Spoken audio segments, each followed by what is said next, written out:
عالی میں جمعہ کے دن حاضری کی توفیق فراہم فرمائی۔ تمام کو اس طریقے کے تمام مواقع کے لیے کوشاں رہنا چاہیے، خوش ہونا چاہیے اور تیاری کرنی چاہیے۔ اللہ رب العالمین نے خود تیاری کرنے کا حکم دیا ہے اور بے شمار اجر و ثواب کا وعدہ فرمایا ہے، تو ہمیں خوش بھی ہونا چاہیے کہ اللہ نے ہمیں یہ موقع عنایت فرما دیا اور بار بار اللہ ہمیں یہ موقع عنایت فرمائے۔ ہمیں اس بات کے لیے دعا بھی کرنے کی کوشش بھی کریں۔ یہ مہینہ مکمل مہینہ، یہ محترم مہینہ ہے، حرمت والے مہینے میں سے بیچ والا یہ حرمت کا مہینہ ہے۔ اس کے بعد والا مہینہ جو آئے گا محرم کا، عربی سال کا پہلا مہینہ، وہ بھی حرمت والا مہینہ ہوگا۔ یہ مہینہ یہ ایثار و قربانی، اطاعت و فرما برداری، رب کے حضور اپنے آپ کو پیش کرنے کا اور رب کے ہر احکام کو خوشی خوشی تسلیم کر لینے کا یہ مہینہ ہے۔ اور اس مہینے میں جتنی عبادات اور جتنی عظیم الشان چیزوں کا وقوع ہوا وہ سب اسی چیز کا نمونہ ہے۔ جب ہم بات کرتے ہیں ذی الحجہ کی یا بات کرتے ہیں قربانی کی یا بات کرتے ہیں بقرعید کی، تو کوئی کچھ بھی بات کر لے لیکن وہ بات تب تک مکمل نہیں ہوگی جب تک حضرت ابراہیم علیہ نبینا علیہ السلام کا تذکرہ نہیں کیا جائے۔ وہ بات تب تک مکمل نہیں ہوگی جب تک بیٹے اسماعیل علیہ السلام کا تذکرہ نہ کیا جائے۔ وہ بات تب تک مکمل نہیں ہوگی جب تک بی بی حاجرہ علیہ السلام کا تذکرہ نہ کیا جائے۔ تب تک وہ تاریخ مکمل نہیں ہوتی ہے، وہ عمل مکمل نہیں ہوتا ہے۔ حضرت ابراہیم، اسماعیل اور حاجرہ علیہ السلام کے واقعات کو اگر ہم پڑھیں اور دیکھیں تو یہ صرف محض ایک اتفاق نہیں ہے، یا بس یہ صرف ایک قصہ اور کہانی نہیں ہے، بلکہ یہ تین لوگوں کی زندگی، یہ تین لوگوں کی اطاعت و فرما برداری، ان تین لوگوں کی ایثار و قربانی، یہ وہ چیز ہے جس کو اللہ نے اتنا قبول کیا اخلاص کی وجہ سے، اللہ کی ہر بات کو ماننے کی وجہ سے، اللہ کے سامنے اپنے آپ کو پیش کر دینے کی وجہ سے، کہ اللہ نے اس کو قیامت تک کے لیے باقی رکھ دیا۔ اللہ نے ہر عمل کو اتنا قبول کیا کہ اس عمل کو بھی باقی رکھ دیا۔ اللہ نے اس جگہ کو اتنا قبول کیا کہ اس جگہ کو بھی باقی رکھ دیا۔ آپ دیکھیں حج کے تمام امور کو اگر آپ دیکھیں اور حج کے ارکان کو دیکھیں، حج کی چیزوں کو دیکھیں تو یہ مکمل ہی نہیں ہوتی جب تک ابراہیم و اسماعیل اور حاجرہ کا تذکرہ نہ آ جائے۔ یہ حاجی جو سعی بین الصفا والمروہ کرتے ہیں، کیا چیز ہے یہ؟ اس طریقے سے جو رمی جمرات ہوتی ہے، کیا چیز ہے یہ؟ پھر اس کے بعد جو شفا اور تحفہ لے کر کے مکہ المکرمہ سے لوگ لوٹتے ہیں آب زمزم، کیا ہے یہ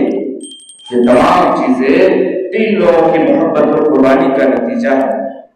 جو اللہ کے سامنے اپنے کو جھکا دیا، پیش کر دیا، پھر اللہ نے وہ بدلا دیا کہ قیامت تک کے لیے اس کو باقی رکھ دیا۔ وَتَرَكْنَا عَلَيْهِ فِي الْآخِرِينَ، آپ کے بعد جتنی ایمان والی نسل آئے گی، جتنے لوگ آئیں گے، سب کے لیے اس کو باقی رکھ دیا۔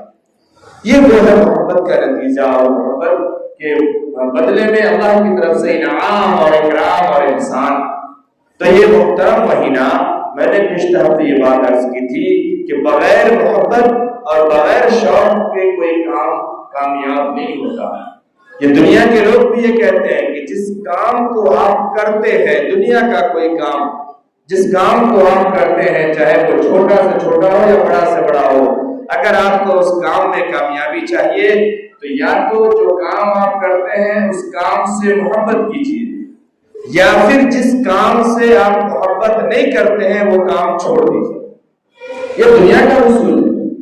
جو کام آپ کرتے ہیں اس سے محبت کیجیے اگر کامیابی چاہیے تو، یا نہیں تو جس کام سے آپ محبت نہیں کرتے ہیں وہ کام مت کیجیے، کیونکہ اس میں پھر کامیابی ملنا نہیں۔ تو یہ محبت ہے۔ محبت جب حضرت ابراہیم علیہ السلام نے اپنے رب سے کیا اور اپنے رب کی محبت کو اپنی دنیا کی تمام محبت پر ترجیح دی، فوقیت دی، اور اللہ کے ہر مقام پہ اترتے چلے گئے، پھر اللہ نے قرآن کے پاروں کو، قرآن کی سورتوں کو، قرآن کی آیتوں کو آپ کے تذکرے سے بھر دیا صبح قیامت تک کے لیے۔ اور یہ تمام چیزیں بھی عطا فرمائی جسے حجاج کرام آج جا کے ادا کر رہے ہیں اور دیکھ رہے ہیں اپنی آنکھوں سے، اور تمام نور، تمام تجلی، تمام رحمت، تمام برکتیں یہ دیکھ رہے ہیں۔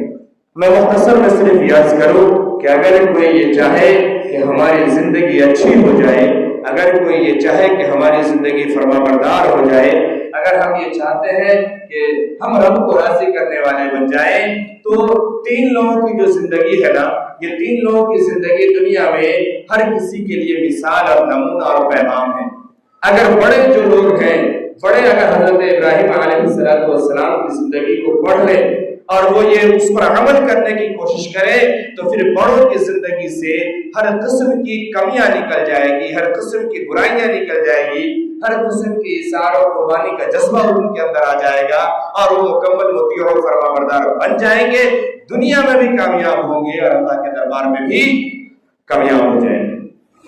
جو نوجوان یہ سمجھنا چاہتا ہے، جو بچہ سمجھنا چاہتا ہے کہ اطاعت کیا ہوتی ہے، فرمانبرداری کیا ہوتی ہے، بندگی کیا ہوتی ہے، محبت کیا ہوتا ہے، اللہ کا شوق کیا ہوتا ہے، اللہ کے لیے رضا کیا چیز ہوتی ہے، اللہ کے لیے اپنے آپ کو پیش کرنا کیا ہوتا ہے، وہ حضرت اسماعیل علیہ نبینا علیہ السلام کی زندگی کو پڑھ لے کہ بچپن کیا چیز ہوتی ہے، بچپن کیسے گزاری جاتی ہے، اور بچپن میں کیسے ماں باپ کی اطاعت کی جاتی ہے، اور ماں باپ کی طرف سے اگر یہ معلوم ہو جائے کہ یہ رب کا حکم ہے تو کیسے اپنے کو پیش کر دیا جاتا ہے کہ نہ تو چھری کی پرواہ ہے، نہ تو سنسان میدان کی پرواہ ہے، نہ تو رسی کی پرواہ ہے، کسی چیز کی پرواہ نہیں، بلکہ مشورہ دے رہے ہیں کہ ابا جان آنکھوں میں پٹی باندھ لیجئے، مشورہ دے رہے ہیں کہ ابا جان مجھے الٹا کر دیجئے، کہیں چہرہ دیکھ کر کے محبت نہ غالب آ جائے۔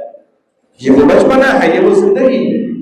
تو اگر حضرت اسماعیل کی زندگی کو اگر ہم اپنے بچوں کو پڑھا دیں، اپنے نوجوانوں کو پڑھا دیں اور سکھا دیں، پھر بچے کے اندر وہ تمام اثار و قربانی اور تمام جذبہ محبت اور تمام اطاعت پیدا ہو جائے۔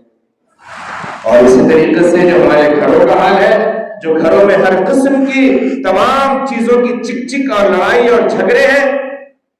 نہ تو گھریلو زندگی کے حقوق ادا ہو رہے ہیں، نہ تو الہی احکام پورے کیے جا رہے ہیں، نہ تو اللہ کے احکام کو پورے کیے جا رہے ہیں۔ گھر کی تمام خواتین اور تمام بیٹیوں اور بہوؤں کو چاہیے کہ حضرت ہاجرہ علیہ السلام کی زندگی اور ان کی کہانی کو پڑھایا جائے، سنایا جائے اور سکھایا جائے کہ کیسے اپنے گھر کو چھوڑنا پڑا چھوڑ دیا، اپنے ملک کو چھوڑنا پڑا چھوڑ دیا، اور اپنے شوہر عزیز کے ساتھ ہاتھ پکڑ کے نکل پڑی، کیسے دوسرے ملک میں گئی، کیسے دوسرے ملک کے ظالموں کا سامنا کیا، اور پھر وہاں جا کر کے ایسے حالات پیدا ہوئے، وہ مکمل کہانی موجود ہے تفسیر کے اندر، کہ پھر وہاں جا کر کے اس ملک میں بادشاہ وقت نے پھر وہاں قیام کا موقع دیا، سب کچھ ہوا۔ پھر آپ کو موجود رہتے ہوئے آپ بھی سن رسیدہ ہو گئی ہیں، بوڑھی ہو گئی ہیں، عمر کو پہنچ گئی ہیں، آپ کو اس ملک کا بادشاہ بابل ملک کے جو ہے وہاں کا بادشاہ اپنی بیٹی سارا، روایات میں ہے کہ بادشاہ کی بیٹی تھی، بعض روایات میں ہے کہ بادشاہ کی کوئی بہت قریبی خادمہ تھی، بہت قریبی کنیز تھی، اس کو تحفے میں دیا کہ تم جاؤ سارا کی خدمت کرو، سارا کے ساتھ رہو، تم آج سے سارا کے لیے ہو، چاہے وہ بیٹی ہو چاہے کوئی بادشاہ کی عزیز تھی، وہ قریب تھی، وہ بادشاہ نے دیا۔ حضرت ہاجرہ نے پھر یہ حکم دیا ابراہیم علیہ السلام سے، یہ کہا کہ دیکھیے میں بھی گھر میں رہوں، سارا بھی گھر میں رہے، اور سارا بھی تمام کام کو انجام دے، اور آپ مرد ہیں اور یہ عورت ہے، ایک ساتھ دونوں کا گھر میں رہنا بغیر نکاح کے یہ درست نہیں ہے، آپ نکاح فرما لیجیے۔ امی ہاجرہ نے حضرت سارا سے نکاح کی جو سے اجازت دی ہے، اور پھر حضرت سارا سے اولاد ہوتی ہے۔ تو تمام واقعات کو ہم جب پڑھیں اور ملائیں تو تمام بڑے کے لیے حضرت ابراہیم علیہ السلام کی زندگی نمونہ ہے، بچے کے لیے جوانوں کے حضرت اسماعیل کی زندگی، اور عورتوں کے لیے حضرت ہاجرہ کی زندگی نمونہ کہ کیسے پورے سفر کو طے کر رہی ہیں، چھوڑ دیا